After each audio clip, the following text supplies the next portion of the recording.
Hi, I'm Avery Trufelman of The Cut, and I'm this week's guest on MetaPod.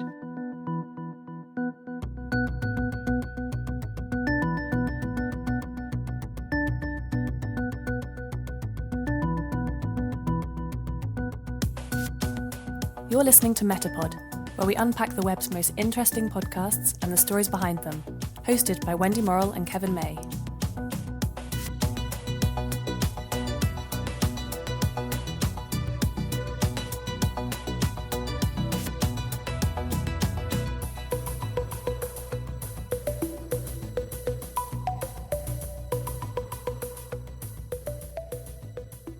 So, have you ever done a tarot card reading?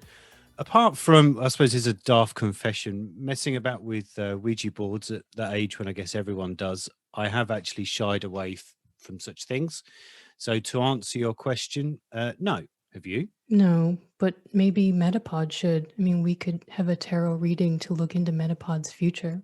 Well, yes, or you could just go to the website and see what's coming up next. We list it all there, the next 3 episodes that we've got. You could do that, but that's slightly less fun, right? I mean, don't get me wrong, but the MetaPod website can be fun too. But this week's guest actually used tarot as the basis of a podcast episode, one that was devoted to how people consider the future and how they make their life decisions. Yeah, that was an interesting one, and it wasn't just one reading, of course, but Right. 3 done by 3 different readers. So, MetaPod listeners, we're talking about The Cut, a podcast associated with New York Magazine's column of the same name, and its host, Avery Trufelman. You might know Avery from other podcasts like 99% Invisible's Articles of Interest or Curbed.com's Nice Try. Well, Avery took over host duties at The Cut in August 2020, and we've been lucky enough to talk to her recently about how that's going. So far, she's been bringing listeners of The Cut the current issues around culture, power, politics, and relationships, but in a new side-angle-y kind of way, to use her words. She talked to us about what it's been like to take over a podcast from another host and some of the topics that they'll be covering in upcoming episodes of The Cut. If you're planning a Zoom wedding this year, you might want to tune in. No, I'm not. But anyway, here's another confession. You got married on Zoom? Ouija board says yes or no. Ouija board actually says goodbye. Right. So those of you that listened to the first episode of MetaPod, you heard me say to our guest, Chris Warburton, that I was nervous about listening to Ecstasy, the Battle of Rave. Well, it was kind of the same here again for me with The Cut. Not this time, because I was worried it might change how I felt about a period of my youth. But as you'll hear us discuss with Avery, I didn't think The Cut was, cut out for me. I am not, it turns out, a 20 or 30-something woman living in New York, The Cut's target audience. But again, I'm glad I dived in. As it turns out, it's actually really good also for 40-something blokes from small towns outside of London. Now, I'm actually whittering on a little bit here, so we should just get to the interview and let listeners make their own minds up, right? Kev, I think you should start the tape.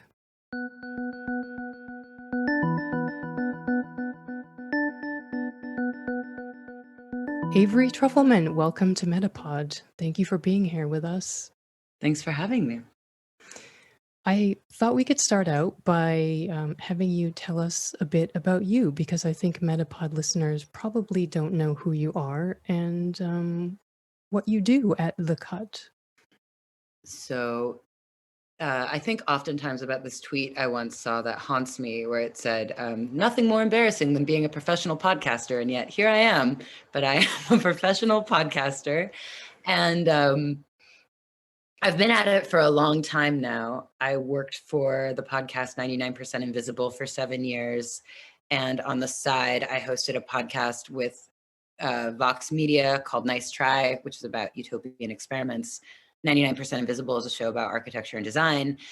And now, since August 2020, I have been working for New York Magazine for a show called The Cut, which is sort of like an adaptation of a weekly magazine show. So it's about style, it's about culture, it's about politics. It's kind of like a week in review, sort of 20-minute little digest, and we try to address what's been happening in the week in a fairly, interrogative, journalistic way. The cut as a column has been around for a while now. Is that correct? Yeah. The cut as a vertical has been around in a few incarnations, but I believe it goes, oh God, I want to say 2015, something like that. And it's interesting because it's billed as sort of I think on its surface, it was billed as a women's vertical. And it is still a women's vertical, but it leads to the question, like, what's a woman? Like, it's kind of for everyone. So yeah, it really runs the gamut. And that was one of the things that excited me about this job was it was an opportunity to talk about everything from, structural inequality to eyeshadow. And this is all just stuff the cut covers in a normal week, which is cool. And the cut was one of my favorite online publications for a long, long time now. So you actually took over hosting duties this year. Can you talk a little bit about how that's been to transition as a new host of an existing show? It's interesting because, well, I was a fan of there was an earlier incarnation of the Cuts podcast, and it was called The Cut on Tuesdays. And I was a huge fan of it. I loved it. It felt like this little, box of chocolates. You just never knew what you were going to get every week. And I loved the variety and the surprise and the delight. And so it's interesting because now as a fan, I feel like I'm almost covering it. I think about this a lot. When you're learning an instrument, the first thing you do is learn cover songs of musicians you like. And I've always wondered if there's a way to cover a podcast, like what it would mean to sort of like do a rendition of your favorite show. Would you use the same cuts of tape and use your own writing? Would you repeat their other words verbatim? Like whatever. But this has been the closest I think I've come to like covering another style show. And it's interesting because actually, the Cut is a vertical and a part of New York Magazine that exists on its own.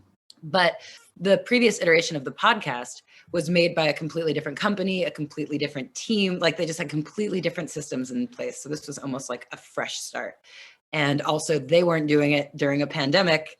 Also, we're a much smaller team than they were. So I don't know. Sometimes I feel like that is really hard to know what a bigger non-pandemic show sounds like, and I'm trying to imitate it. Like sometimes the metaphor that comes to mind is the Army of Jericho. I feel like I'm making a lot of noise and like trying to sound bigger and less pandemic-y and like a little bit, I'm trying to imitate this old show in a different set of contexts. But yeah, it's kind of interesting. It's a cool way to rifle through someone else's closet and like try on all their clothes, just like trying on someone else's style.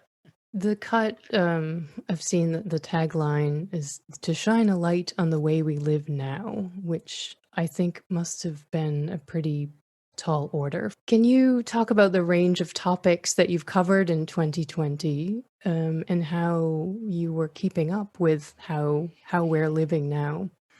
Oh, man. I mean, honestly, it is a tall order, but it was really exciting because I came from these other shows like 99% Invisible and Nice Try that were very rooted in architecture, design, utopian planning. And these are things that talk about the way we live now, but in very abstracted, sort of poetic ways. And in this moment where there's so much to think about and so much to talk about, I really relish the opportunity to be like, well, I'm just going to make an episode about it. I'm thinking about it anyway, so let's just make an episode about it. And from the jump, I mean, the very first episode we made was about the concept of optimism, because I kept hearing people say, actually for my job, they're like, we would like you to move to New York by August because that's when the office is going to open. And in my mind, I was like, that's pretty optimistic. And I was like, am I using the word optimistic when I mean unrealistic? Like, what is the word optimist? It's now used as a euphemism for like, I don't know. And we're like, that's an optimistic rollout of vaccines. Like, what do we mean by that? So it's interesting, like how much optimism can we reasonably expect when the actual linguistics of the word is slipping? Like that term is slipping away from us. So episode 1 was all about the theme of optimism. Episode 2 was about who gets to belong in nature, because there was this slate of memes that were happening over the internet, like nature is healing, we are the virus, humanity is going away and now nature is healing. And where do we get this idea that humans aren't a part of nature or like don't belong in nature? What is nature? We've also been doing a lot of author interviews for books that have come out recently, because I realize it's been very hard without being able to wander into bookshops and have conversations with my colleagues around the water cooler. I'm really out of the loop about what literature is happening right now. I'm not going to readings. And so we've been having authors read and do interviews. I'm working on one next week about, in time for the holidays, when I think a lot of people pop the question and what it means to get married on Zoom and how it will change the tradition of marriage. So it's been like a really interesting way to talk about the moment we live in now, hopefully from a sort of sideways angle. We've only done one episode that's overtly about just COVID, but everything else is sort of examining different facets of what it means to live now. And it's been totally fascinating. Like, I'm doing one about yoga and like the yoga industry and what this means for like lots of different industries, the changes ricocheting through it. So I guess that's just a way to, it's hard. It's very hard to encapsulate what it's about, but it's just kind of like a weekly companion about what life is right now. And I hope it will exist. I mean, my aspiration is for it to exist as a sort of time capsule. I think there's always a lot of pressure in podcasting to make something evergreen and something that can like speak to the ages. But I want to look back on this and be like, oh no, this is what I made in 2020. Like, this was a product of its time. You took over in August. And by the way, thanks for joining us. I'm interested, if you'd taken over in, say, February, pre everything going crazy, especially what happened in New York in March and April, do you think you would have tried to produce a show under those circumstances? And what do you think you would have pulled together? Because that was just, a bonkers time for anybody that was living in the city. Indeed, where I was in the UK, that March and April period was crazy. Yeah. I was working on, I made another series earlier this year called Articles of Interest, and it's about fashion. And I was still working on that around March and April. And I wasn't in New York, which was 10,000 times worse than where I was in Oakland. But it was still pretty dark and scary and weird where I was living in California. I mean, when we started getting curfews at night, we're like, what is going on? This feels like totally fascist and crazy. And I really relished the opportunity to make work and to still have to reach out to people and have conversations with people and think about other people's stories. And I really kind of threw myself headlong into it. And I found making podcasts to be a real salve in a very, very, very uncertain year. So I, without being able to speculate what it would have been like to try to be being productive in New York in March and April of 2020, I think I probably would have still tried to do it. Like, this is the thing I like to do most in the world. And I don't see it as disconnected from anything else. Yeah, I'm interested. I mean, how far do you plan out?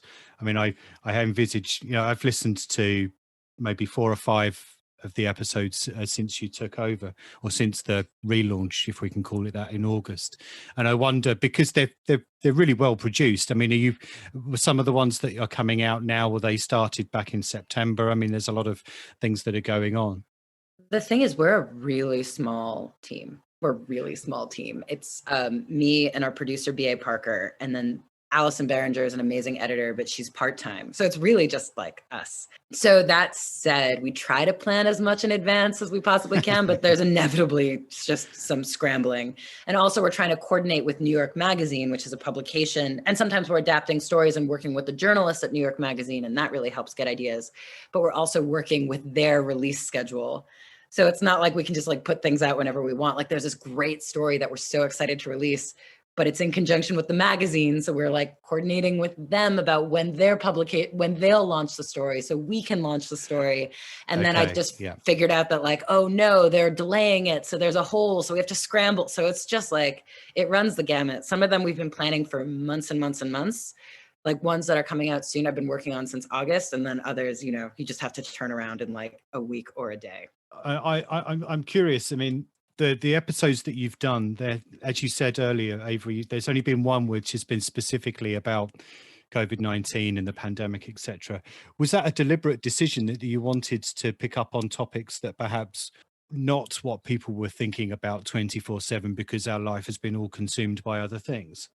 Yeah. And I think There are lots of ways of talking about this big thing without talking about the thing itself. Again, like because it affects everything. To be like, how is this affecting weddings? How is this affecting yoga? How is this affecting, again, like the way we see nature? How is this affecting wealth disparity? It's because it touches everything. We can kind of talk about everything, and I think it also, like, the desire to talk directly about COVID comes in these waves. I think there are moments when everyone really wants to talk about it and times when people are really sick of it, and it comes in these cycles. And I feel like now, as winter is approaching, people want to talk about it again. They're like, let's talk about COVID, let's talk about vaccines.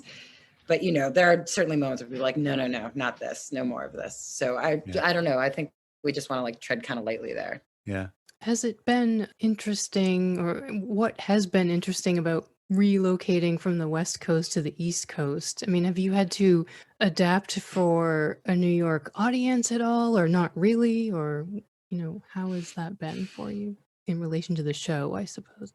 Yeah, it's interesting. I mean, personally as well, if you'd like to. Sure. I mean, it's hard also because, like, I just moved here. I'm from New York, and my they're all still here, which is great. That was another huge reason why I moved. Like, I want to be near I love this job, and I also want to be near my folks. But the other thing was, a huge part of my work that I did for my series Articles of Interest and for 99% Invisible, like, a huge part of it was talking to my friends. So much of it, like, every episode of Articles of Interest, the series on fashion, begins with me talking with a friend about an article of clothing that they have. That was just like bringing a friend into the studio and talking. And my network of people who I had like cultivated in the Bay Area was so precious and important to me. And now I just suddenly don't have that.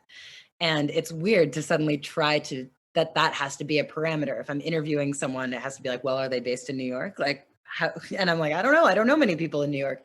So it's been interesting trying to build a new network for myself, like as a human, to have friends, but also as a journalist, to be like, who are my sources? Who are my people? And luckily the staff of writers at The Cut has been really helpful with that. But yeah, I think it helps having a relatively outsider perspective to try to make a show that is about New York, but hopefully will be applicable to a lot of other people living in other places. Mm-hmm. I'm a fan of Articles of Interest, I must say. Thanks. And I think one of the nice things that you do in that series is you do start in the present moment with someone maybe you go shopping with them for perfume, or you go to the children's department of the department store. That somehow draws you in, and then you end up in a history lesson, actually. And that's a completely different journey, I suppose, for the podcast compared to The Cut. So I was thinking, well, she has to describe, maybe an article of clothing or a scent or something that you wear in Articles of Interest. You're starting with a friend. There's a conversation that probably makes it quite easy. In The Cut, I feel like there are quite a lot of emotions related to the topics you're discussing. How is that different to present to a listener? That's a great question. And it's interesting because, like, Articles of Interest in The Cut could not be more different. I mean, it takes me a year to make Articles of Interest. They're like extremely lovingly, over a year actually, for season 2. I've been working on a lot of those stories for many years, actually. And so those are all sort of like lovingly crafted with this huge chorus of voices. And like, I work with my friend to compose music that goes with it. I have a lot of help with like moving the story along. And with The Cut, again, it's like a super small staff and we have to make it every week. Mm-hmm. And in a weird way, a lot of it ends up falling on me as a narrator to move the story along, rather than like my friends or the music or other voices. So like, I have to show more of myself, more than I ever have before, and more of my own emotions, just because of like time and resources. Like, that's where I step in. And it's funny because that is a thing that happens on a lot of shows like Snap Judgment and This American Life. Like, the host will sort of open with a story about something that happened to them or something from their life. And there's a while where I used to be like, that's so self-indulgent. Like, why would someone do that? I'm like, oh, because it's fast. Like, because it is the most expedient way to like get into a topic. Just be like, oh, this is why we're talking about this thing. This is what gave me this idea. And I think with articles, I was able to be a lot more like subtle and thoughtful in all these different ways. Not that I don't think the cut isn't thoughtful. It's just a totally different beast. So yeah, it's weird. And it's hard for me to kind of show myself. And yeah. That's the obvious kind of question then. Is it how far out of your comfort zone are you being the narrator and having to talk about some of the things that perhaps you rather creatively got a friend to talk about last time? It's interesting. It's like an interesting little exercise to puzzle through.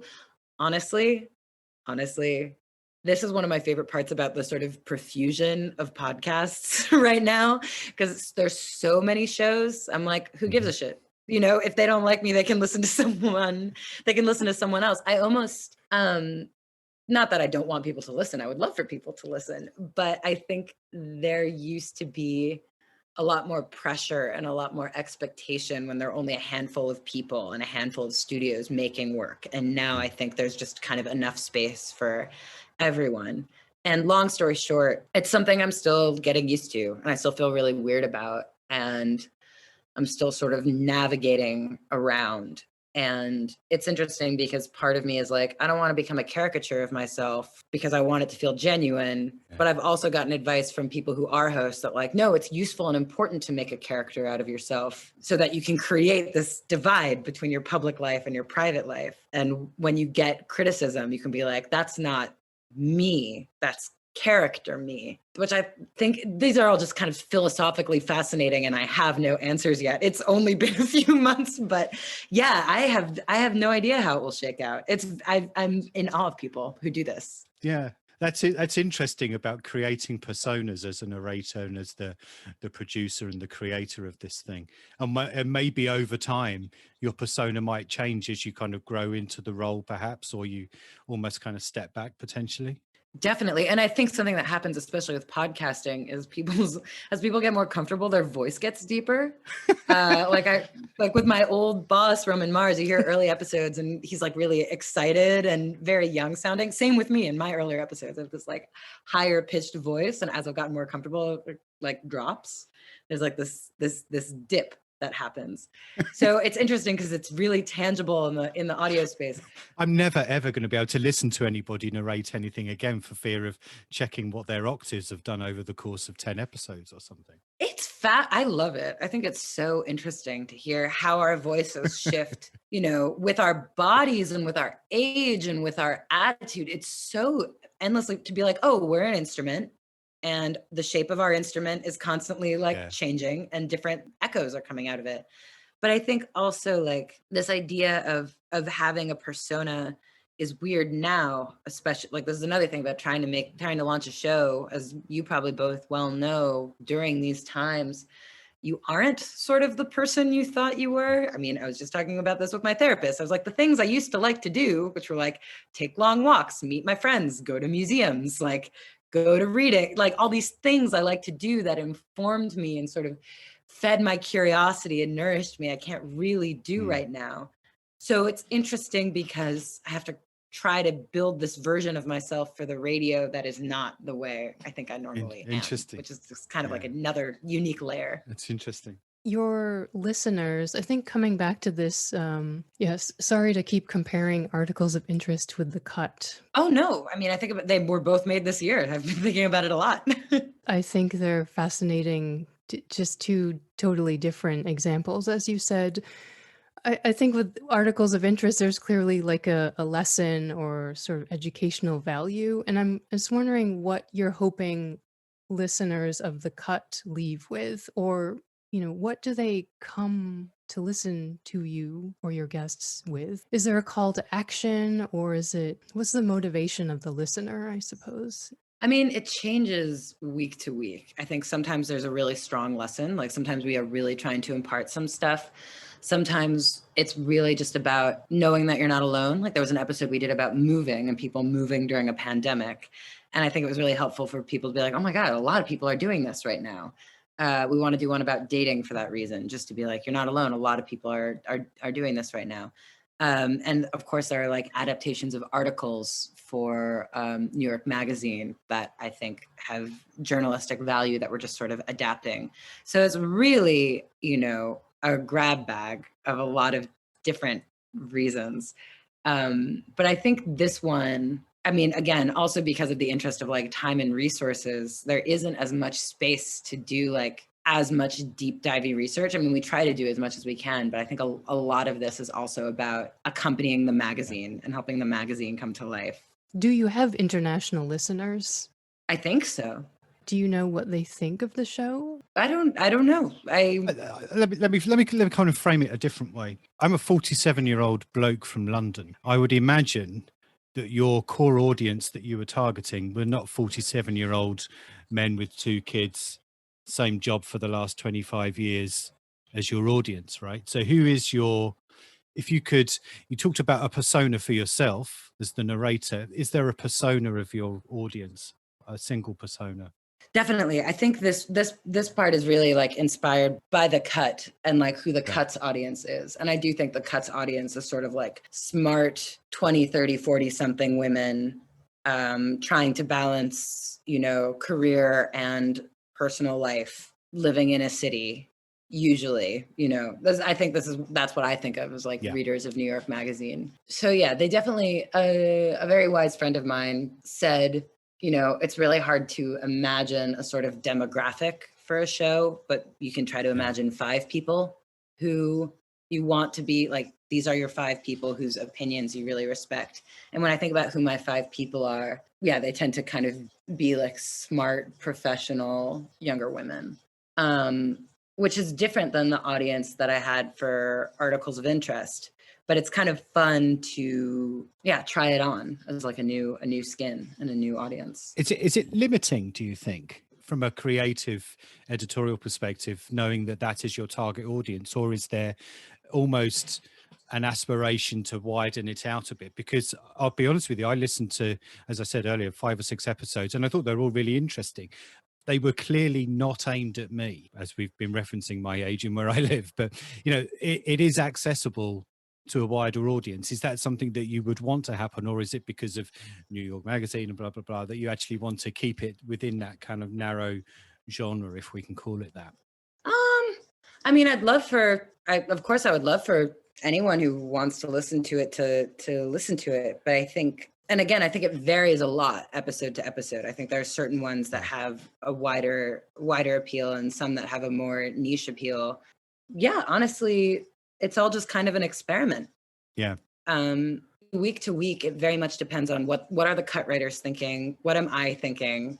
And we got to move quick. We got to make an episode every week. So that's kind of what it comes out being, is like a product of the writers of the cut and the people who work on the podcast. So not a lot of time for focus groups or anything. But that goes back to this thing of like, oh, there's so many shows now. I feel like this gives us freedom to be as general or as specific as we want. We don't have to be. We're not Morning Edition. We don't have to be the show for everyone. Yeah, I must say of the half a dozen or so episodes that I listened to, the one that I liked the most was the tarot card one. Oh, thank you. Which I just thought was. It was quite a bizarre thing initially when you say we sent the same person to 3 different tarot readers. I think that's a bit strange, but that as it kind of developed, it's like, oh, okay, that's actually quite good because the results were so different, or the interpretation of the results were so different. I just thought that one was quite interesting. And the reason why I bring that one up is that some people might consider tarot reading and just the implications of that sometimes as being quite a taboo subject. Really? It's certainly. Maybe it's my slightly conservative upbringing in the 70s and the 80s that's informing this, but I just wonder if there are any other kind of subject areas that you would perhaps not go near because you think they're maybe a little bit too near the knuckle, as it were. I mean, that's one of the interesting things is New York Magazine is a little like in New York, it's very notorious for having big, bold, sort of flashy headlines. Like, this is the most recent issue that my friend Brock wrote the cover story on. And it says Sin City, after hours in contagious New York. And it's all about people who are like just ignoring the rules and partying underground anyway. Hugely controversial. really like delicious kind of flamboyant topics. And that's sort of the way New York Magazine rolls. And it's really different from what I'm used to in like thoughtful, sort of fact-laden podcast world. So this has been an interesting way. Like one of the questions they're always asking is like, how can we rile, how can we get people going? How can we do something that's kind of different or weird or provocative? How can we provoke people? And so there are things that we've talked about in the series that like, I don't think without this thought experiment that I'm currently doing, which is the cut, I would ever go near. Like one was about sexting and dick pics, which I would have never touched on my own. Like I'm fairly prudish in my own way. And I think it's helpful and interesting right now to be with a team, to be affiliated with a magazine that's not afraid to like go there. And that's been really fascinating. The Terra one was interesting to me too. That's cool, yeah. How has it been creating podcasts in a city for people who are not commuting anymore? I mean, does that factor into anything you create or your own listening? Like, do you listen to less podcasts because you're not on the L train or whatever? Yeah, I certainly listen to fewer podcasts.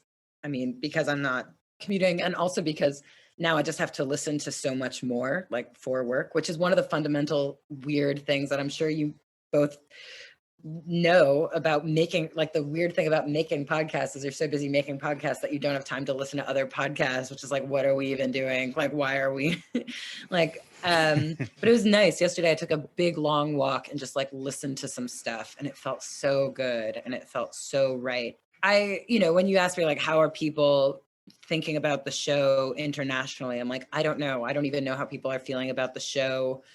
I don't know how anyone listens anymore. I think everyone's listening habits are all over the place. I've talked to people who are like, I'm listening more than ever. And people are like, I've totally stopped.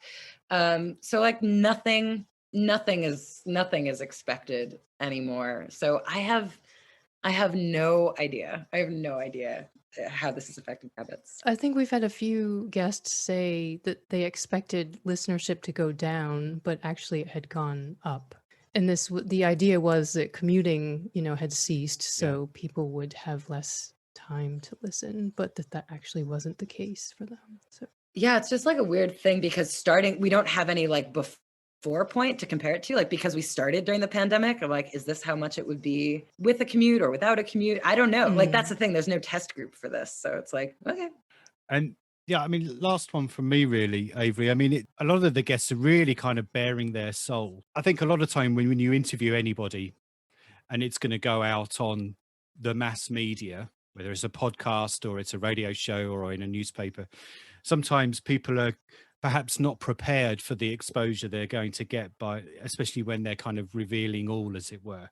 Is that something that you found through the course of the people that you'd spoken to, that perhaps they needed a bit of persuading to tell their story, or they were not quite surprised? They were surprised how it came out in the final cut, no pun intended. It's interesting. It's one, I mean, it's kind of how I roll. I kind of like to ask people deep questions, not just in the podcast, but just in my life.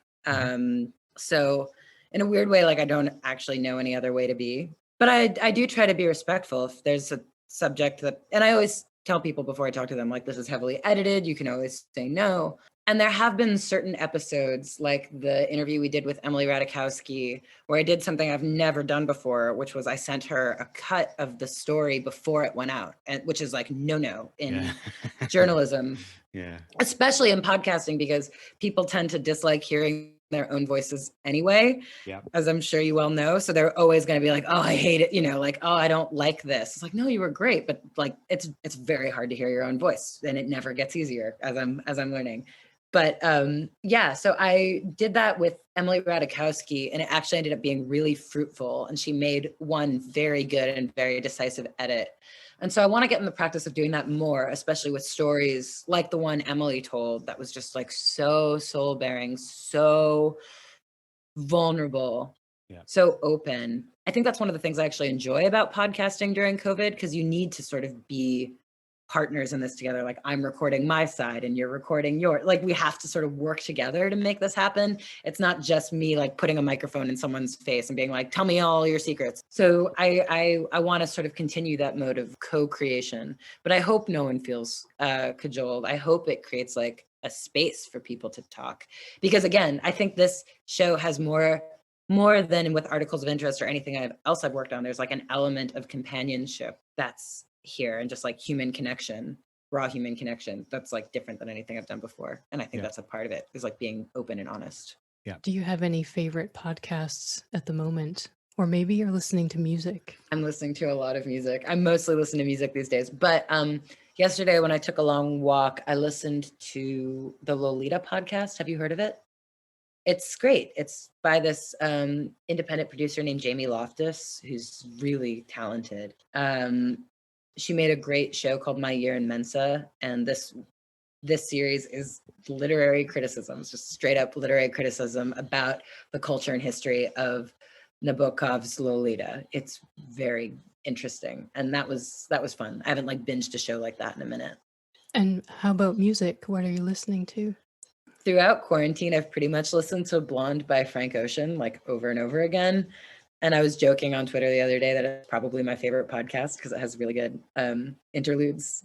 So what's next for you personally, and I suppose also for The Cut? Just trying to make it through 2021, kind of take a side angle for what's happening in the world. So we're planning an episode about asexual romance and deep friendship for Valentine's Day, and another episode about what it means to be a power couple and like how do you balance a relationship with two people who are ambitious or are artists. I'm working on this one about yoga for like New Year's and New Year's resolutions. Like, so we're always trying to come at what is happening in like a side angle-y way. And those are things that are very intriguing to me right now. And any personal side projects? Articles of non-interest? Oh my God. I don't have any time. I mean, this is like a crazy treadmill, but I think the thing that comes closest to a side project is I've been trying to teach myself music in quarantine, because one day I want to score my own radio pieces, but you know, we'll see what happens with that. As Mary McCarthy says, at the end of the day, I'm going to butcher this quote, but it's like, to broadcast one's aspirations is to advertise one's failures. So we'll see if that happens. It's a perfect thing to end on. Well, thank you both so much. Yeah, thank you, Avery. Really appreciate it. Thank you, Avery. Thanks again to Avery for talking to us, and we wish her luck on the music front. We'll be interested to hear her radio and podcast scores in the near future. Yeah, music for podcasts. That's an interesting topic, and perhaps one for MetaPod to get into in a future episode. Yeah, that's a good idea, Wendy, actually. And maybe listeners have suggestions about who and what they'd like to hear about related to podcast music. Drop us a note, of course, at metapodshow.com and let us know. So here's the big question, Wendy. Has your voice gotten deeper since we started MetaPod? My voice has become very deep. How about yours, Kev?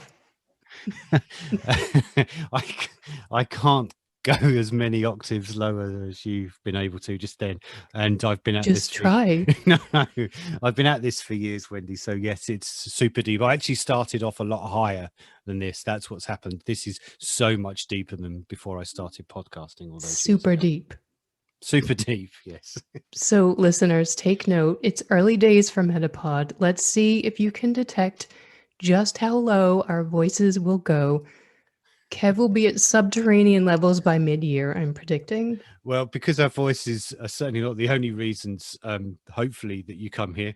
If you're interested in some of the other podcasting work that Avery Trufelman has done, you can visit her own website, which is averytrufelman.com, or just head to the MetaPod website for more information and links. And definitely keep your ears open for what Avery likes to call the hugely controversial, delicious, kind of flamboyant topics that the Cut podcast will be covering this year. Yeah, delicious topics. I don't think I could beat that in terms of describing anything that I've ever had the opportunity to produce. So remember, you're not a 20 or 30 something woman living in New York, Kev. This is very true, as we've discussed, and probably an excellent note to end on. So thanks everybody for tuning in to MetaPod. Thanks for listening. And we'll see you next time. That's all for this episode of MetaPod. Thanks for listening. Make sure to follow us on Twitter at The MetaPod Show and subscribe at any of the usual places you find your other favourite podcasts. We'd hate for you to miss upcoming episodes, and we'd love to know what you think. We'll be back soon with another episode. Bye for now.